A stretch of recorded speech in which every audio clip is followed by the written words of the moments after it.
আমরা পুরুলিয়ার অযোধ্যা পাহাড় বেড়াতে এসে পুরুলিয়া শহরে এসেছি।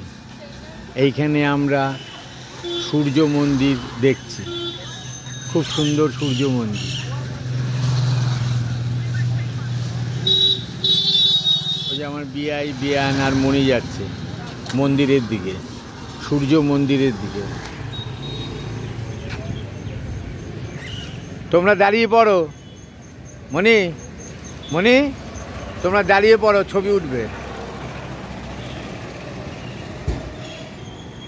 এই হ্যাঁ, ঠিক আছে।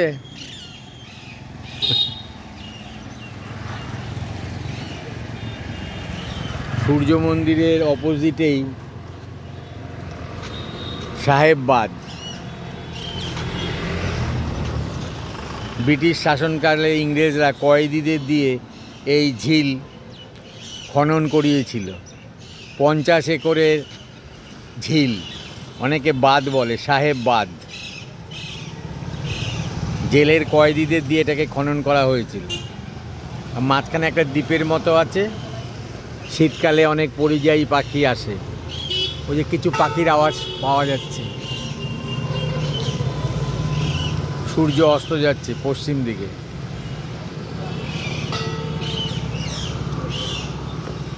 সানসেটের ছবি সাহেববাদের জলে, খুব সুন্দর লাগছে দেখতে।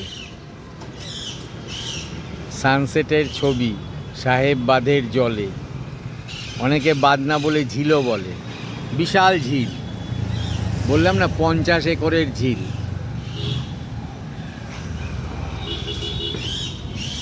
এটা পুরুলিয়া শহরের একটা অন্যতম দ্রষ্টব্য স্থান। ঠিক তার উল্টো দিকেই সূর্য মন্দির, ঠিক তার উল্টো দিকেই সূর্য মন্দির।